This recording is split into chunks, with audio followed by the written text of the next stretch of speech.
Ya. Misalkan ada ukuran dulu, ini kenapa kejadiannya? Nah ini kejadian, udah ya. Ibu, hari ini akan saya lakukan pertolongan pada saudara ibu ya, atau saudara bapak. Mohon izin, apakah bersedia? Kalau begitu supaya mengefektifkan kerja kami, ibu dipersilakan untuk menunggu di ruang tunggu yang sudah disediakan. Oke, itu ya. Kemudian kita cuci tangan menggunakan tersebut, menggunakan alat yang lengkap. Kemudian kita dekatkan alat ya, dekatkan alat, amankan pasien. Kemudian setelah amankan pasien, kita langsung amankan lingkungan. Oke. Kemudian setelah D, aman diri, aman pasien. Kemudian kita lanjut ke R. R itu respon, cek respon, bukan cek kesadaran. Kalau kesadaran itu GCS ya. Kemudian Pak, Mas bangun ya, saya bangun. Pak bangun, Pak bangun. Sudah ngopi belum? Oh jangan gitu. Pak dengar suara saya. Nah, itu yang betul. Pak, Mas dengar suara saya. Nol respon. Tidak ada respon. Kita jangan sendiri. Kita bukan Superman, tapi super team. Ya, bukan superhero. Lihat. Waduh, jangan kalau rumah. Oh, di sini ada yang maling kan. Pijit ada tombol hot, nanti datang. Tim datang, kamu bagian ARW, kamu bagian IT, kamu bagian situation, kamu bagian stability. Tapi pada hari ini kita sampai berhenti. Udah gitu, kita sebelum ini yang penting terlebih dahulu karena pasien tidak sadar, cek nadi karotis dulu. Ya. Kalau nadinya tidak teraba, Anda langsung kompresi, naik ke bed bisa. Kalau misalkan Anda kurang jangkung, pakai jojodong, ya, pakai tangga. Ini jangan sampai gini. Nah, cek nadi karotis dari jabun atau ke tulang cricomastoidea, tarik 2 cm atau 3 cm. Jadi jangan ke sini, jangan offset. Nanti kalau misalkan ada wartawan kayak ngerekam kayak gini, oh iya matinya dicek sama perawat. Ya dari sini ke sini. Kemudian loop, distance LP, loop, lihat pergerakan dada. Jangan lihat rambutnya, awas. Lihat, astagfirullahaladzim. Lihat pergerakan dadanya, bergerak atau tidak, sianosis atau tidak, ya. Kemudian distance, dengarkan suara nafas, jangan suara hati, jangan. Suara nafas, feel, rasakan hembusan nafas. Kalau nadi teraba ada nafas yang berhembus walaupun bau jengkol, nah berarti alhamdulillah pasien ini masih hidup. Oke. Nah, kalaupun nadinya tidak teraba, cepat-cepat kita lakukan namanya kompresi ya, RGP. Nah, yang pertama yang tanpa alat, kita cross finger sweep. Cari plastis putih. Pas di bawah ini kok ada plastis putihnya? Kemakan ya? Ngerti nggak sih? Iya. Pada diam-diam baik. Tapi kalau ada alatnya mau gag, terbuka menggunakan mods gag. Ini cross finger sweep. Itu ada yang jatuh. Finger sweep, cross finger sweep. Gitu ya. Nah, kalau pasiennya non trauma, tidak mengalami cedera kepala, tidak mengalami trauma torak, boleh di etil Tapi kalau pasiennya dicurigai fraktur servikal, nah ini di C4 C5 akan nyambung dengan pos dan melanoblogata. Nah ini susah pernapasan. Kalau di gini, login ke akhirat. Inna lillahi wa inna ilaihi raji'un. Kesalahan dari kita. Ada ya mazhab yang pertama, ada yang begini. Jawa Tengah sudah gini. Tapi saya nggak mau begini. Tapi kalau ada yang dagunya panjang, ini Jawa Tengah. Nah, tapi kalau pasien curiga, kalau Jawa Tengah, enaknya kita di belakang. Enaknya tadi ketinggalin. Angkat dagu, dorong mandibula. Coba masukin jari kalian sini. Ayo cepetin istirahat lama. Dua nih. Digigit nggak? Enggak. Lepas. Nah, kalau nggak kegigit berarti jauh stresnya maksimum. Tapi kalau masih kena nempel ke gigi, itu uang kembali. Ngerti itu? Nu ngerti belum tuh. Ini sekali lagi ya, angkat dagu. Tong itu kan di kamu lihat bujur saya. ketika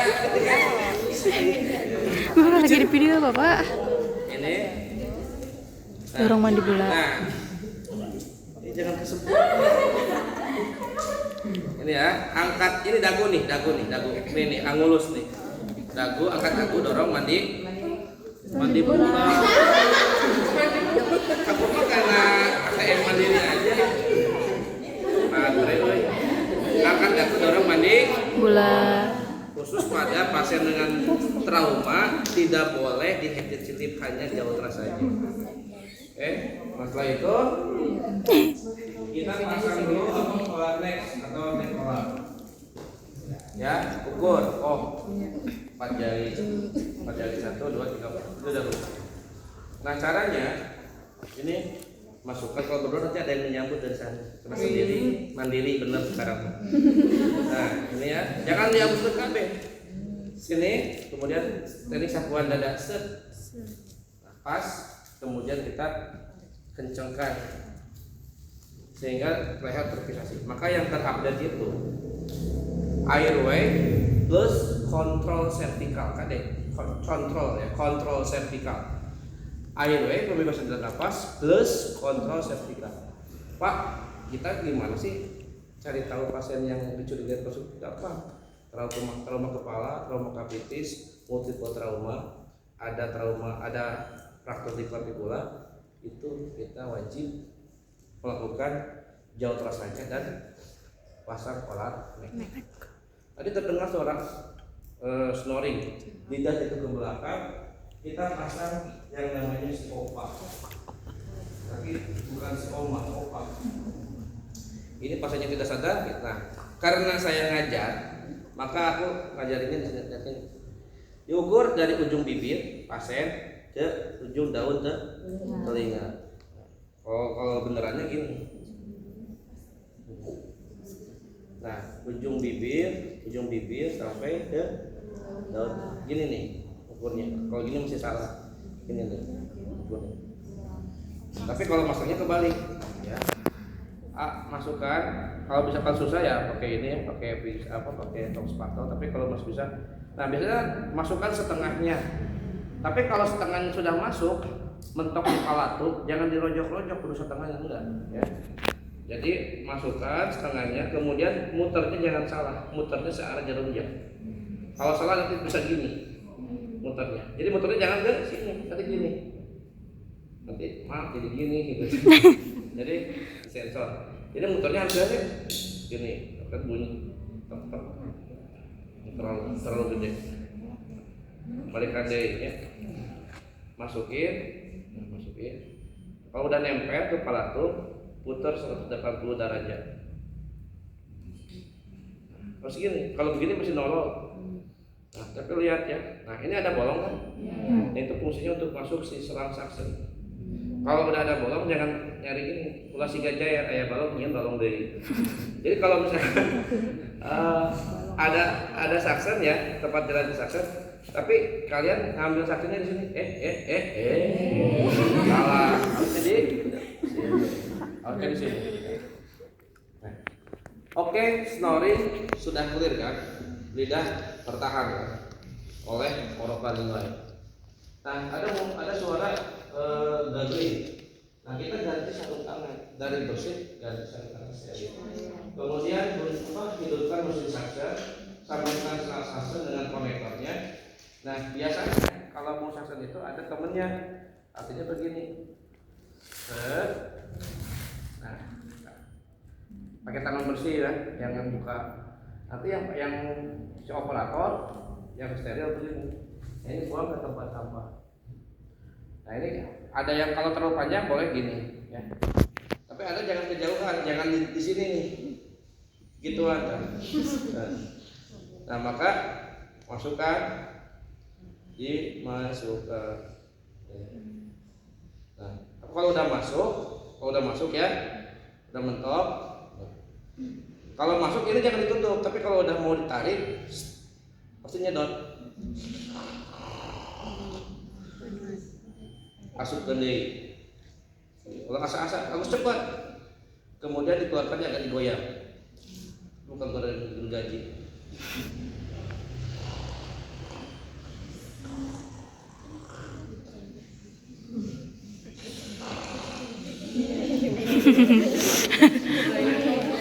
Ya, aku kan kalau pakai Bitbox juga bisa. Bayarnya mahal. Nah, ini ada kelemahan. Selang suction begini ada kelemahan. Apa? Begitu pasiennya ini bisa kegigit. Saya benar nama geuleuh tapi ada perlu contohan. Tuh. Ya, bisa kegigit. Geuleuh. Geuleuh, greget lamun geuleuh. Nah, tapi yang paling bagus suction itu yang terbuat dari metal, besi. Nah, kalau dari besi, satu tidak akan tergigit. Yang kedua, darah kan ada yang membeku ya, seperti kalian suka membeku. Kadang-kadang nggak mau ditanya juga. Nah, darah kan ada yang membeku. Darah yang membeku itu kan akan ada butiran-butiran kayak agar kan, memadat kan. Nah, itu namanya apa? Stosol.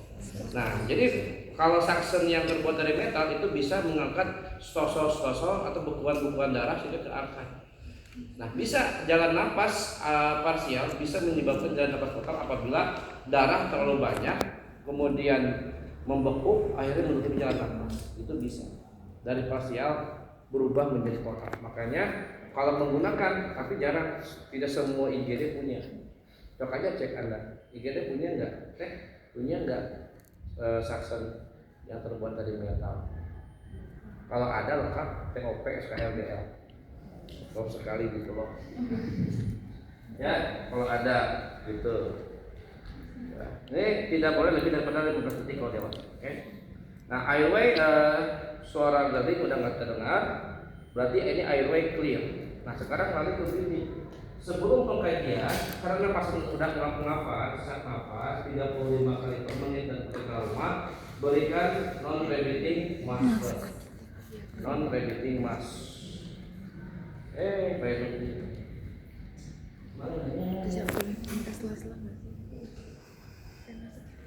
Nah,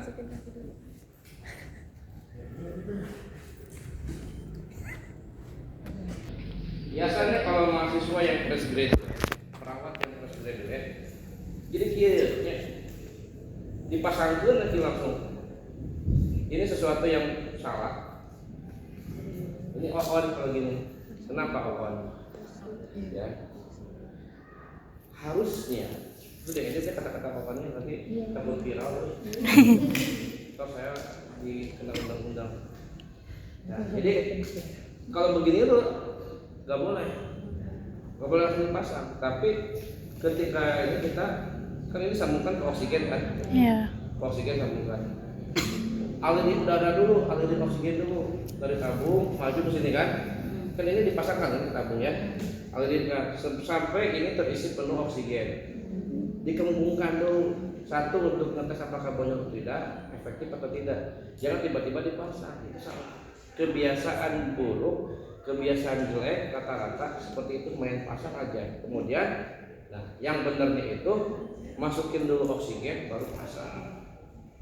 Do you understand? Yes.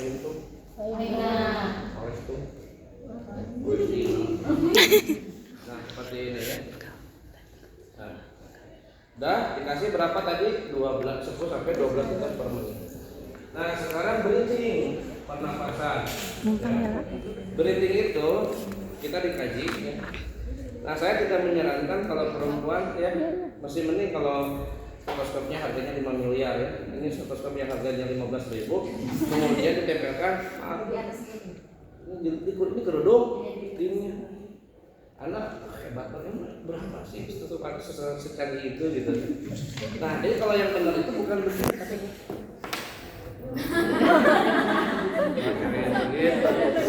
Harus banget ya Pak. Nah untuk di breathing pengkajiannya IAPP, I-nya inspeksi, A-nya auskultasi, P-nya palpasi, P-nya istilahnya lagi perkusi. Kadang-kadang inspeksi, kadang-kadang auskultasi dulu itu sama. Anda harus sistematis. Kalau Anda BTCLS, Anda itu udah Anda nggak akan lulus ya. Inspeksi, Inspeksi itu lihat semuanya, bentuk dada. Kan kalau mahasiswa di askap bentuk dada simetris salah. Bentuk dada itu pada saat dilakukan pengkajian bentuk dada normal karena dalam bentuk dada itu ada pigeon chest, barrel chest, funnel chest. Kalau pergerakan dada, compress paru itu simetris. Karena kenapa simetris? Kanan kiri dibandingkan. Kalau bentuk dada dibandingkan dengan apa? Pikir secara logika. Pikir secara logika. Coba pikir secara logika. Bagaimana caranya? Ya, bentuk dada. Kemudian yang dilihat setelah bentuk, apakah ada cyanosis, kebiruan atau tidak? Kebiruan itu menandakan pasiennya dikhawatirkan gagal nafas. Kemudian ada jejas, trauma, ada luka atau tidak. Kemudian frekuensi pernafasan atau respirasi rate dilihat berapa. Kemudian yang dilihat kesimetrisannya. Kemudian yang dilihat lagi ada nggak peningkatan WOB? WOB itu work of breathing, bukan WOT. Bahaya kalau WOT. Ya, artinya alhamdulillah. WOB peningkatan work of breathing atau peningkatan apakah terjadi penggunaan otot-otot bantu pernapasan? Kalau ada berarti nanti kan pola napas. Gitu kan? Nah itu yang dilihat, habiskan dulu yang dilihat. Setelah yang dilihat habis, baru kita auskultasi. Dari mana mulainya? Bebas, tapi saya sarankan dari ICS kedua yang paling terdekat. ICS kedua terdengar inspirasi lebih panjang daripada ekspirasi vesikuler. Bandingkan dengan ICS kedua sebelahnya, inspirasi lebih panjang daripada ekspirasi vesikuler. Turun ke bawah ICS keempat, inspirasi lebih panjang daripada ekspirasi vesikuler. Kemudian terdengar suara bersih, inspirasi lebih panjang daripada ekspirasi vesikuler. Ke CS ke-6, mid clavicula, mid tengah-tengah clavicula, axilla dextra bagian kanan terdengar bunyi ronhi kayak gini kalian. Ronhi ada dua, ada ronhi inspirasi, ada ronhi ekspirasi. Ronhi yang terdengar jelas saat inspirasi namanya ronhi inspirasi. Ronhi yang terdengar pada saat ekspirasi namanya ronhi ekspirasi. Bandingkan. Vesikuler itu adalah terdengar seluruh paru-paru. Ini ada dada, tulang dada ya, manubrium. Sini bronchosvesikuler, bronchosvesikuler, bronchosvesikuler, bronchosvesikuler, bronchosvesikuler, bronchosvesikuler, bronchial stridor, bronchial stridor. Nah, ketika udah diauskultasi, palpasi itu bukan begini. Bukan kayak seperti breast cramp. Tapi segini nih. Kalau ada krecek-krecek itu namanya krepitasi. Ada udara di nih. Kalau pada